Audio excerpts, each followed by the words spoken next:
வாங்குறார். இதுக்கு காரணமே என்னோட குருநாதர் தான், அவருடைய தாரக மந்திரம் தான் அப்படின்னு சொல்றார் அவர்.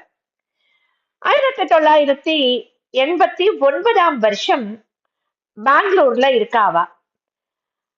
கல்யாணம் ஆயிடுத்து, 3 மாதம் கர்ப்பத்தோட இருக்கா.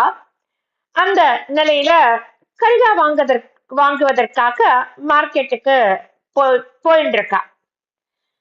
அப்போ என்ன ஆயிடுச்சுன்னா, ஒரு பசுமாடு எதிர்த்தாப்புல வந்து அவரோட வயித்துல அந்த கொம்பால முட்டி தூக்கிடுச்சு. ஒரு நிமிஷம் கற்பனை பண்ணி பார்த்தோம்னா அப்படியே என்னமோ பண்றது நமக்கு இல்லையா? அவ்வளவுதான். அவ வாயிலேந்து வந்த வார்த்தைகள் என்னன்னா, என்ன மந்திரம்னா, ஸ்ரீகுரு பாக்கிமாம் அப்படின்னு தான் கதறி கீழே விழறா. அப்படி அவ சொன்ன மாத்திரத்துல என்ன ஒரு அதிசயம்னா, அந்த பசுமாடு ஏதோ ஒரு சத்தியத்துக்கு கட்டுப்பட்டது போல கீழே விட்டுட்டான். அப்படியே அவ குருநாதரை தரிசனம் பண்றதுக்கு போறா.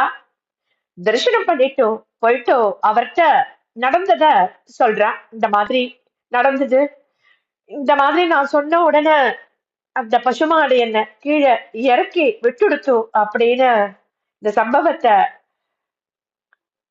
சொல்லிட்டு, என்னோட கர்ப்பத்தை நீங்க தான் காத்து அருளணும் அப்படின்னும் வேண்டிக்கிறா. அப்போ ஆச்சாரியாள் தீர்த்த பிரசாதம் கொடுத்துருக்கா. அந்த தீர்த்த பிரசாதத்தோட அவர் சொல்றார், அம்பாள் இருக்கா, காப்பாத்துவா, ஒண்ணும் ஆகாது, கவலைப்படாத அப்படின்னு ஆசீர்வாதத்தையும் கொடுக்கிறார். அவ மறுபடியும் ஊருக்கு திரும்பி வந்து செக்கப்புக்கெல்லாம் போறா. முன்னாடி அந்த கரு சரியாக வளரல அப்படின்னு சொன்ன டாக்டர்கள்லாம் குருநாதரோட அருளாசிக்கு பிறகு you are perfectly all right அப்படின்னு, நீயும் நன்னா இருக்க அண்ட் யுவர் பேபி டூ அப்படின்னு சொல்றா. உன்னோட குழந்தையும் நன்னா இருக்கா, நீயும் ரொம்ப நன்னா இருக்க அப்படின்னு, ரொம்ப எப்படி இருக்கணுமோ அப்படி இருக்க அப்படின்னு டாக்டர்கள் வந்து சொல்லிடுறா. இப்படி கர்ப்ப ரக்ஷாம்பிகையா என்னோட கருவினை காத்தது என்னோட குருநாதரை தவிர வேற யாருமே இல்லை. காத்தது மட்டும் இல்லாம அந்த குழந்தையோட குறைகளையும் சரி செஞ்சு இன்னைக்கு குரு பக்தியோட கூடிய அந்த பெண் குழந்தையும் அந்த தயாபரன் அவளுக்கு கொடுத்திருக்கார். அப்பேற்பட்ட பக்தியா அந்த குழந்தைக்கு. அதுதான் நம்ம பரிபூர்ணமா நம்ம சரணாகதி பண்ணிட்டோம்னா நடக்காதது நம் வாழ்க்கையில எதுவுமே கிடையாது.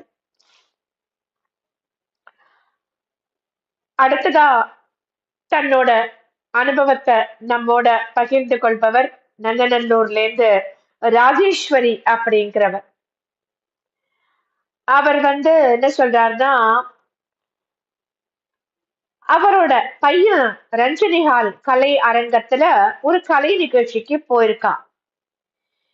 பாதி நிகழ்ச்சி தான் ஆயிருக்கு. திடீர்னு செல்போன் தன்னோட பாக்கெட்ல இல்லாதத பார்த்துட்டான். அப்போ அதோட மதிப்பு 20,000 ரூபாய். அது அவனுக்கு ரொம்பவும் ராசியான செல்போன் வேற அது. உடனே அந்த நிகழ்ச்சியில இருந்து வீட்டுக்கு வந்துட்டான். அதுக்கு மேல அவனால அங்க உட்கார முடியல. ஆத்துக்கு வந்துட்டான். ஆத்துக்கு வந்தவன் நேர கை கால் அலம்பிண்டு குருநாதரை வேண்டிண்டு அவர் படத்துக்கு நமஸ்காரம் பண்ணிட்டு மீண்டும் கலையரங்கத்துக்கே கிளம்பிட்டான். பைக்ல இருந்து அவன் இறங்கி அந்த ஹாலுக்குள்ள நுழைவதற்கு முன்னாடியே அவனோட பார்வை பக்கத்துல உள்ள குப்பை தொட்டியின் மேல போறது. பார்த்தா தொலைஞ்சு போன அவனோட செல்போன் அங்கதான் இருக்கு. ஆச்சரியம்னா ஆச்சரியம், அப்படி ஒரு சந்தோஷம் அவனுக்கு. குருவினிடத்தில் அளவு கடந்த நன்றி உணர்வு எல்லாம் ஒரு சேர அவன் அப்போ அப்படியே சந்தோஷத்துல தாங்க முடியாம அப்படியே ஒரு கணம் அப்படியே குதிக்கிறான். அப்படியே செல்போன் எப்படி குப்பை தொட்டியில வந்தது, எப்படி அது அவன் பார்க்கும் வரைக்கும் யார் கண்ணிலையும் படல. எப்படி அவன் பார்வையில மட்டும் அது பட்டது? எல்லாமே ஆச்சரியம்தான், அதிசயம்தான். எல்லாம் எங்கள் குருநாதர்